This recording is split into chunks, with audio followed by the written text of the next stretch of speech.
Primeiro livro do profeta Samuel, capítulo 7, eu vou ler do verso 1 ao verso de número 6.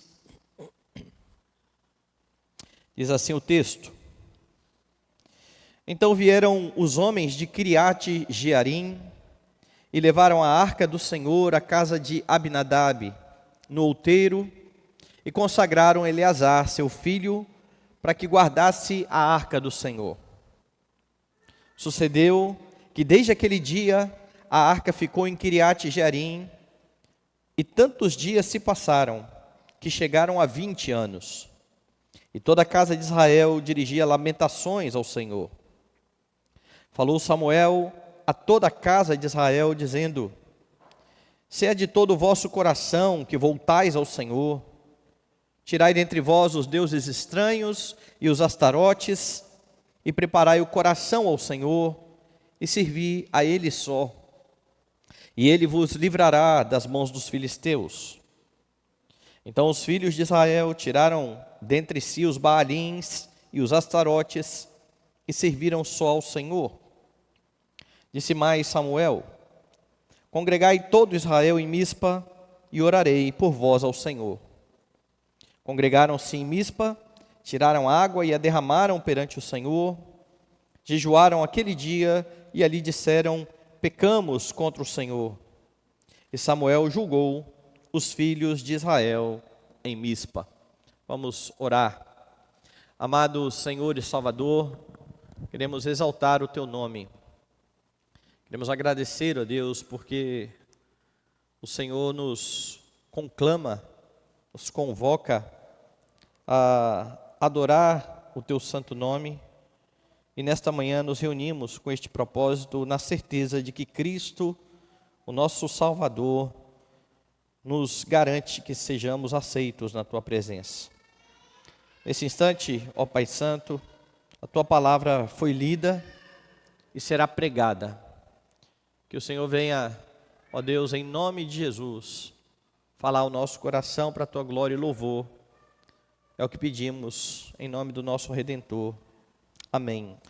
Meus irmãos, por vezes os cristãos experimentam tempos de esfriamento espiritual.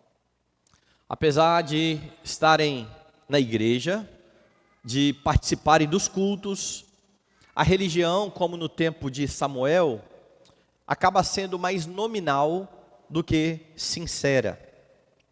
E você está aqui acompanhando a narrativa que mostra que este estado espiritual de Israel acabou transferindo a confiança do povo do Senhor para a arca. A arca, que era meramente um símbolo da presença do Santo Deus entre o povo, começa agora a se tornar um fim em si mesma.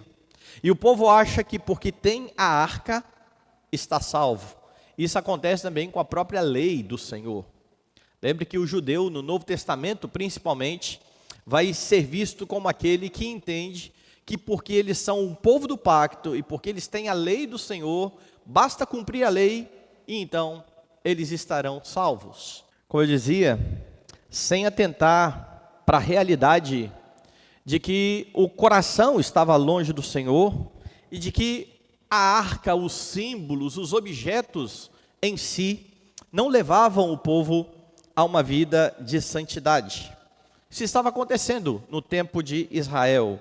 E você viu que o povo entendeu que havia perdido a primeira batalha pelo simples fato de a arca não estar entre eles. Eles pedem para trazer a arca do Senhor, e ainda assim, com o símbolo da presença de Deus no meio do exército, Deus os faz perder a batalha para os filisteus, ainda que com a arca entre eles.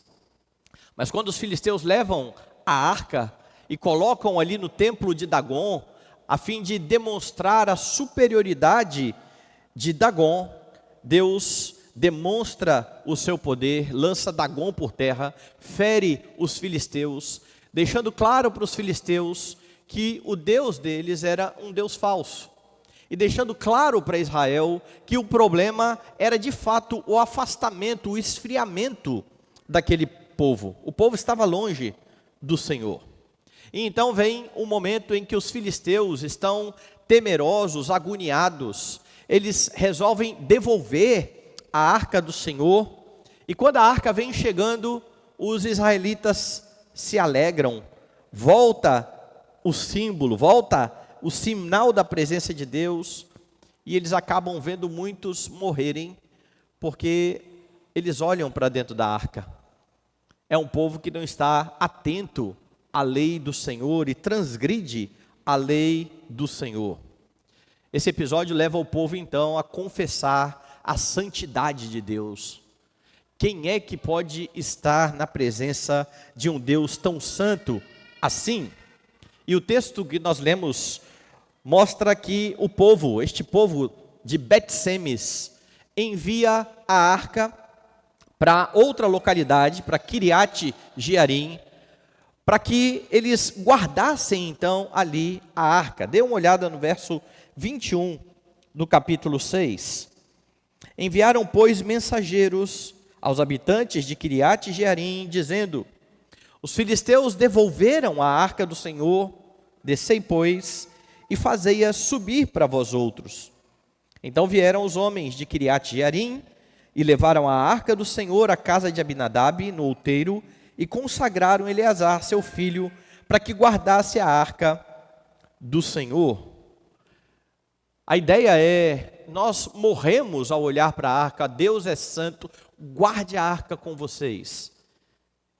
Eles colocam um homem responsável pela arca, mas ainda que eles tivessem feito isso, designado uma pessoa especialmente para guardar a arca, você não vê este povo, até então, se voltando em arrependimento para o Senhor.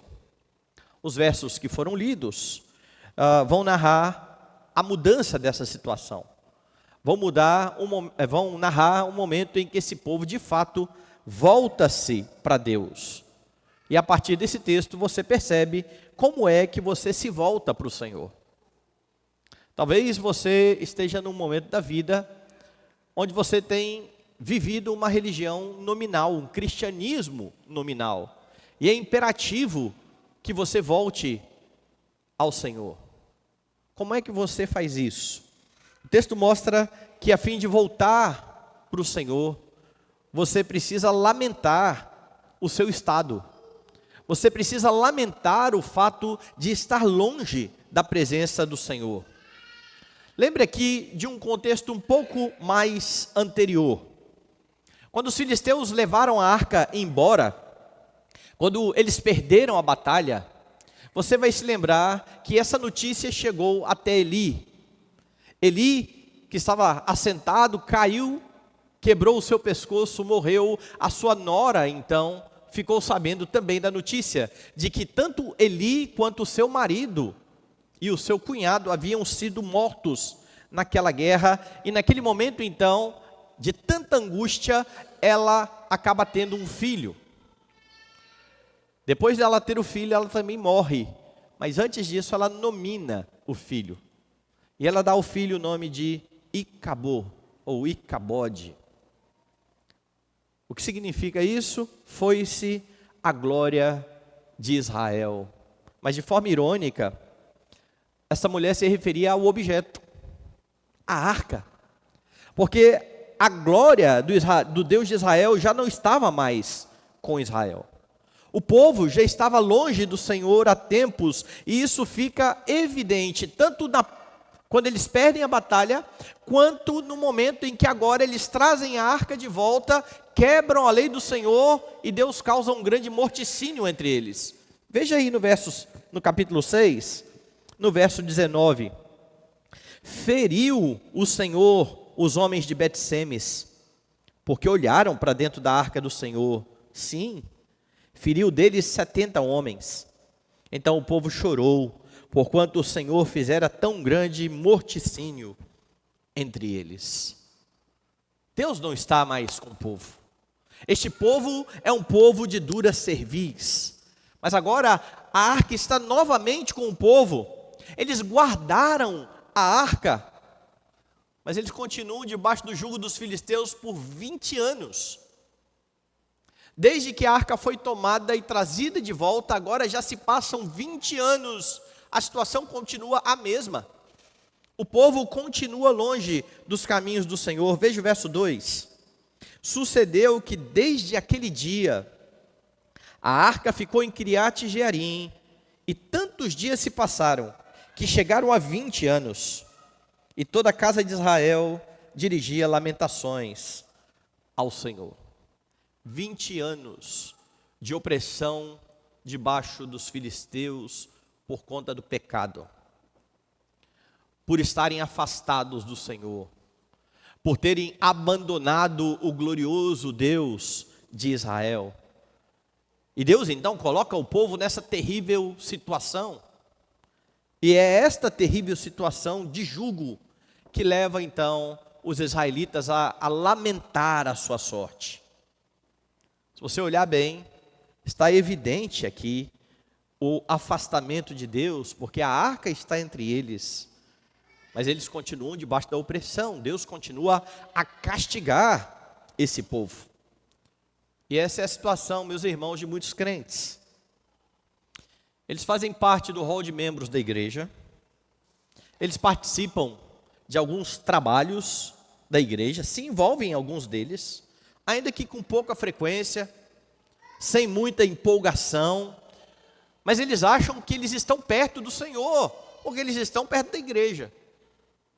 Eles saem com as pessoas da igreja, eles até muitas vezes ficam um pouquinho depois do culto, conversando ali com os irmãos, e têm a falsa impressão de que a vida com Deus está muito tranquila, porque mesmo que esporadicamente, sem muito entusiasmo, eles estão congregando, eles estão indo até o local de adoração. Então eles imaginam, não, está tudo tranquilo, a vida está boa. Contudo, vivem debaixo do jugo do pecado, escravizados pelo pecado, não conseguem vencer as batalhas mais simples, perdendo sempre para o pecado, porque apesar de estarem perto dos sinais, perto da congregação, perto do local de culto, perto dos símbolos, estão com o coração distante de Deus, estão com o coração apartado da lei do Senhor, e essa é a razão de passarem por momentos difíceis. É preciso então que se reconheça que tudo isso que está acontecendo, que todas as dificuldades, elas se devem pelo fato de não estarem levando a sério a vida com Deus. E muitos acabam pensando aqui como os filisteus, antes de enviarem a arca de volta, lembra? Os filisteus começaram a sofrer, Deus mandou tumores, e então eles falaram assim, nós precisamos fazer alguma coisa, nós precisamos nos livrar da arca. Mas eles não têm muita certeza de que de fato foi o Senhor que fez aquilo, e então eles propõem um teste. Eles pegam as crias de uma vaca, separam da vaca e enviam a vaca para onde eles queriam levar a arca. Se as vacas voltassem para suas crias, era porque aquilo tinha sido apenas coincidência. Não foi Deus quem promoveu tudo aquilo. Mas se diferente daquilo que era o natural, as vacas voltarem para as crias, elas continuarem o seu caminho, estaria evidente de que foi o Senhor. Eles estão sofrendo, eles acham que é por causa de Deus, mas eles ainda querem dizer assim, não, talvez tenha sido uma coincidência. E tem muito crente assim, se portando como um filisteu. Eu estou passando por dificuldade, mas eu acho que tem nada a ver com Deus, não. Eu acho que não é o Senhor. Eu estou indo no templo. Eu continuo cumprindo as minhas obrigações. Entretanto, meus irmãos, lembre que Deus usa circunstâncias difíceis, que muitas vezes levará você ao sofrimento, a fim de que você entenda onde é que você chegou, qual é o seu estado, qual é a sua situação, a situação da sua alma diante de Deus. E uma boa ilustração disso está na parábola contada por Jesus, lá no capítulo 15 de Lucas, quando ele fala a respeito do filho pródigo. Aquele filho que representava de fato o povo de Israel, que chega para o seu pai e diz: olha, me dê o que é meu e eu vou me embora. E o pai faz e deixa com que o filho vá, e ele então gasta todas as suas posses, e somente quando ele chega ao ponto de desejar se alimentar do alimento dos porcos, e até isso é negado a ele, é que ele cai em si. Dê uma olhada lá, abra sua Bíblia em Lucas, capítulo 15, a partir do verso 16. Ali desejava ele fartar-se das alfarrobas que os porcos comiam, mas ninguém lhe dava nada, nem comida de porco ele conseguia. Um moço rico, um moço que tem um pai que tem posses, desejando comida de porco. E é nesse momento que o texto diz: então, caindo em si, disse: quantos trabalhadores do meu pai têm pão com fartura, e eu aqui morro de fome. Esse moço teve que chegar ao extremo na sua vida para se tocar do que ele tinha perdido em estar afastado do seu pai. Israel teve que suportar mais uma vez um jugo debaixo dos filisteus para entender o seu problema. E você? Será que é preciso que o Senhor pese a sua mão para que você atente à realidade de que o seu coração pode estar longe do Senhor? Porque ainda que você não esteja afastado oficialmente da igreja, se você está com o coração frio e distante de Deus, é preciso que você lamente essa situação. Deus não nos salvou para vivermos dessa forma. Pode ser que você não esteja ainda enfrentando a disciplina do Senhor, a fim de perceber a sua frieza, e se este é o caso, não espere esse momento chegar. Avalie o seu coração. Porque quando não se volta para Deus, o Deus que ama os seus filhos os disciplina para arrependimento. É melhor que o coração se volte para Deus sem precisar passar por tudo isso. Não espere passar por aflições, a fim de lamentar o fato de o coração não estar animado na presença do Senhor. Se mesmo sendo alvo de tanto cuidado da parte do Senhor, o seu coração não tem se empolgado com Ele, lamente este terrível estado em que está a sua alma. Porque para se voltar para Deus, é preciso lamentar o estado em que você chegou longe dele. Mas não para por aí. Para voltar-se para Deus, além de lamentar, é preciso atentar à exortação da palavra de Deus. Veja o que está acontecendo. O povo, de fato, debaixo do jugo, 20 anos, começa a lamentar diante de Deus, e Samuel então os exorta. Verso 3, diz assim: falou Samuel a toda a casa de Israel, dizendo: se é de todo o vosso coração que voltais ao Senhor, tirai dentre vós os deuses estranhos e os astarotes, e preparai o coração ao Senhor, e servi a Ele só, e Ele vos livrará da mão dos filisteus. O que está acontecendo aqui é um momento muito esperado por pastores. Um momento em que os crentes começam a entender o terrível pecado de estar afastado do Senhor, do seu esfriamento, e buscam a palavra, e buscam o conselho do Senhor. Agora perceba que a exortação de Samuel traz uma condição. Ele está dizendo assim: se é de todo o vosso coração que voltais ao Senhor, ou seja, Se esse lamento é verdadeiro, se vocês estão entendendo o problema, porque o problema não é o sofrimento, simplesmente, o problema é estar longe do Senhor. Os filisteus levaram ofertas para o Senhor, porque eles queriam se livrar do sofrimento. E não pode ser assim com o povo de Deus. Ele não se volta para Deus para se livrar do sofrimento. Ele se volta para Deus porque não há outro lugar para estar quando você ama o Senhor. É por isso que Samuel está dizendo, bom, se é de coração, se esse lamento é verdadeiro, se vocês estão compreendendo a situação, é preciso tomar passos concretos.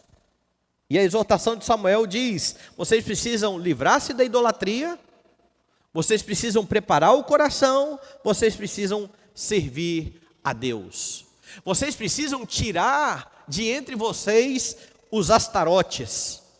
Os astarotes, meus irmãos, eram placas pequenas com representações de mulheres nuas que eram usadas para a adoração da deusa cananeia, do amor e da fertilidade. E eles tinham várias destas plaquinhas. E Samuel está dizendo, livrem-se disso. Livrem-se destes símbolos que apontam para a falsa adoração. Livrem-se das estatuetas, porque o povo estava imitando a idolatria dos povos ao seu redor. O povo que foi chamado para viver de forma santa, de forma distinta, está imitando a adoração pagã. Se você quiser uma linguagem do Novo Testamento para isso, eles estavam se conformando com o mundo. É isso que eles estavam fazendo. Em vez de viver para Deus, estavam se assemelhando àqueles que não temem a Deus. Então, se o seu coração está frio, e se você entende o seu estado de frieza diante do seu Senhor, abra a sua Bíblia, ouça a voz do Senhor. Procure os seus pastores, os presbíteros da igreja, os regentes e o docente, pastores que Deus colocou sobre a sua vida, a fim de ministrar ao seu coração a palavra. Muitos estão vendo aí a própria frieza em que se encontram, mas se recusam a buscar aconselhamento. Eles tentam fugir das exortações. Nesses meus anos de ministério, eu já vi algumas pessoas dizendo assim, pastor, eu precisava até ir lá conversar, mas eu sei que eu não vou gostar do que eu vou ouvir. E não vou.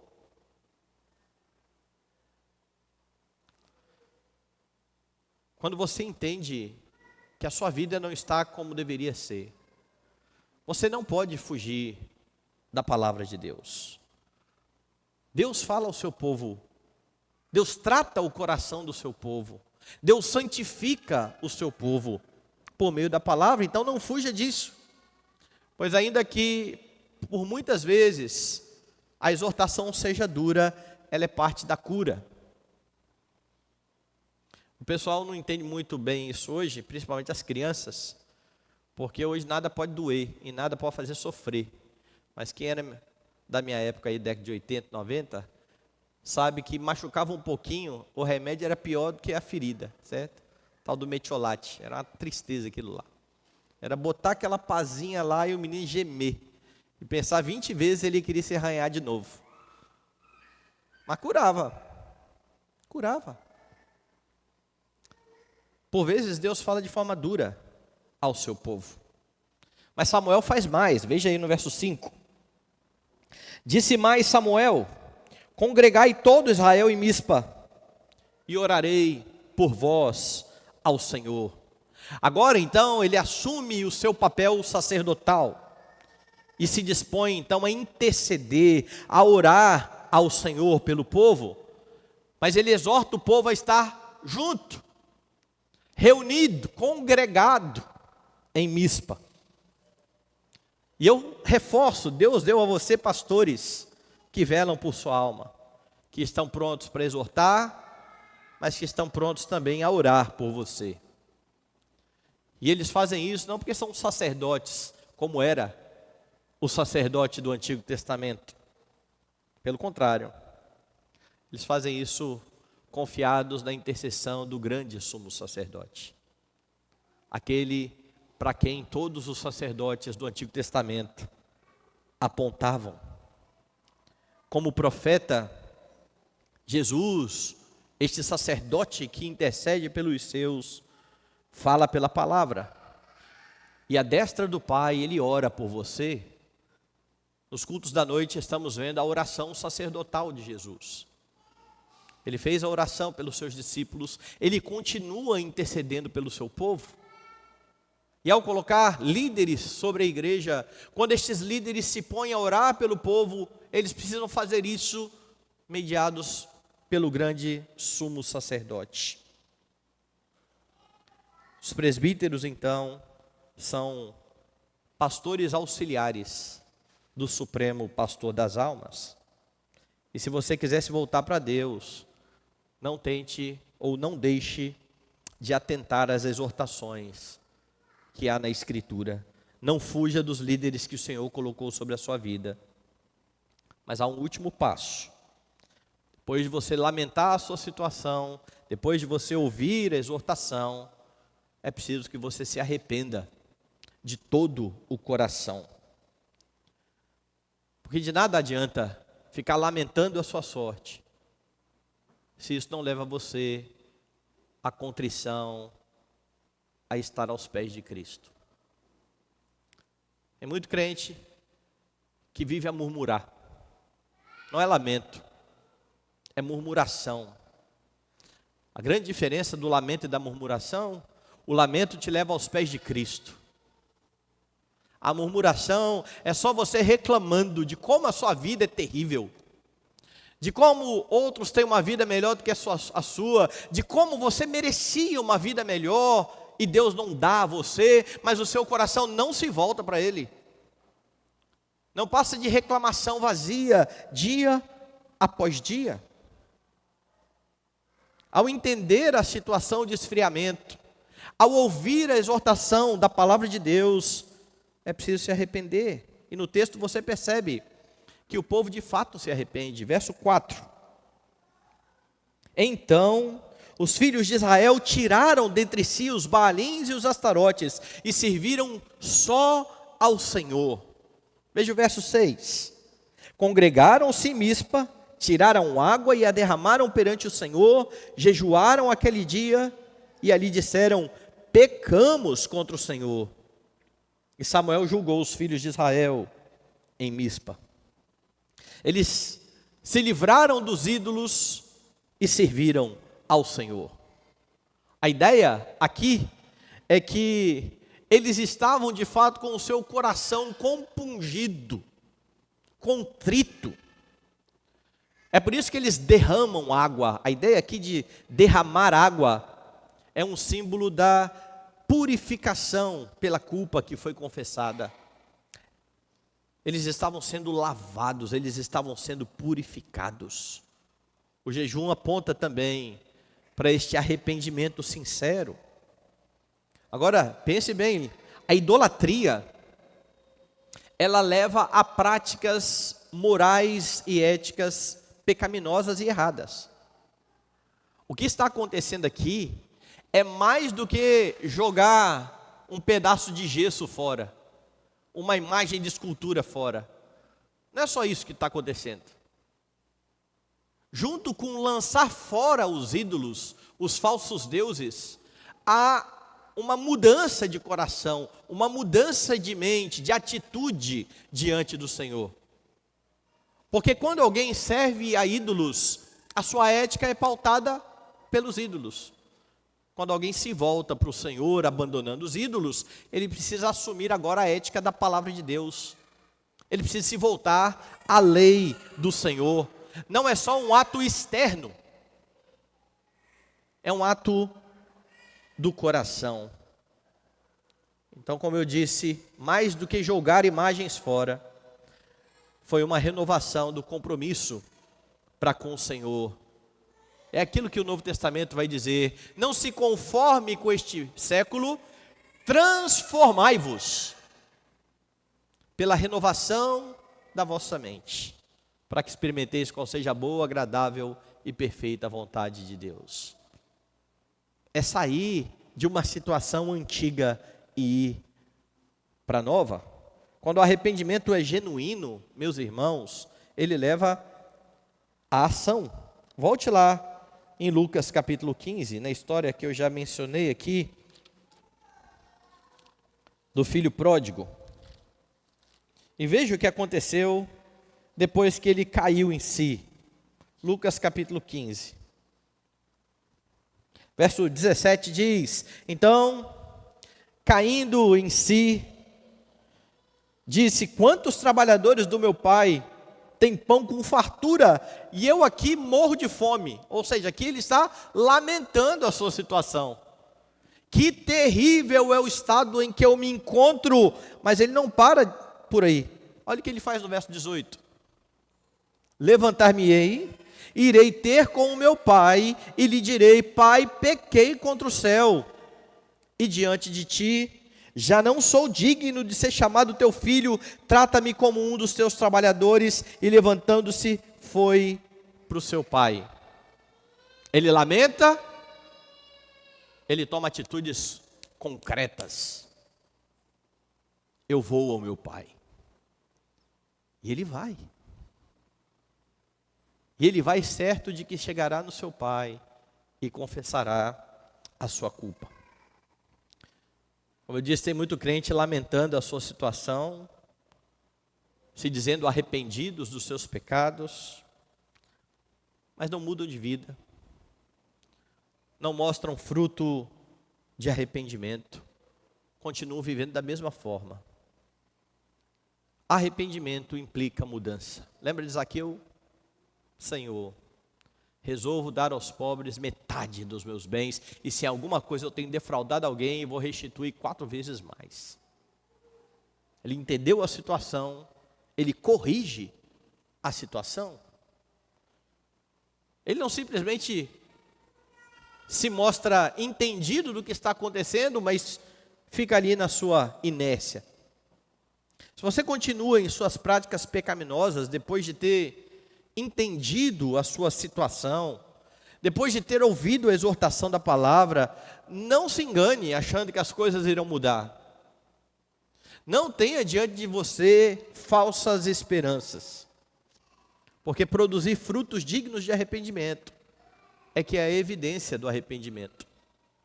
Quando João Batista surgiu batizando para arrependimento, muitos que iam até ele ouviram exatamente isso. Raça de víboras, quem vos induziu fugir da ira vindoura? Vocês precisam produzir frutos de arrependimento. Não adianta vir aqui molhar a cabeça, porque era isso que João Batista fazia, semelhante ao que está acontecendo aqui, derramar água. Não adianta molhar a cabeça sem o coração estar mudado diante do Senhor. Produzam frutos dignos de arrependimento. Enquanto não há arrependimento genuíno, não há mudança de situação espiritual.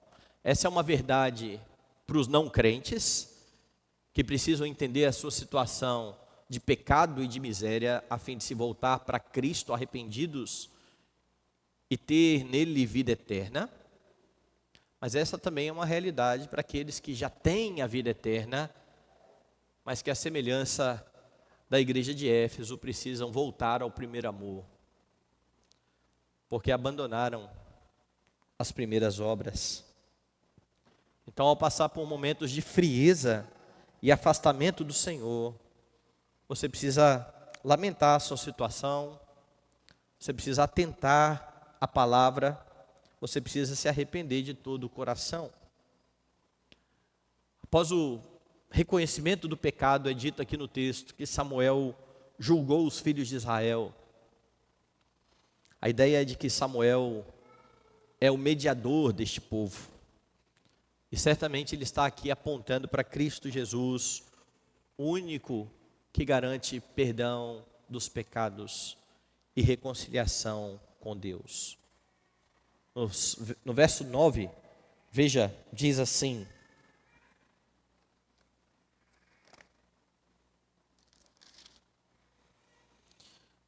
Tomou, pois, Samuel um cordeiro, que ainda mamava, e o sacrificou em holocausto ao Senhor.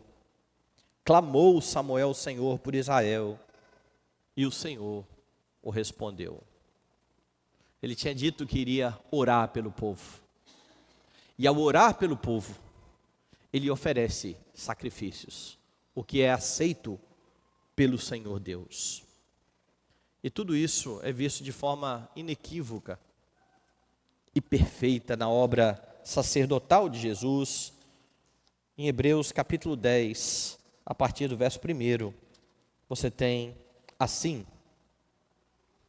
ora, visto que a lei tem sombra dos bens vindouros, não a imagem real das coisas, nunca jamais pode tornar perfeitos os ofertantes, com os mesmos sacrifícios que ano após ano, perpetuamente eles oferecem.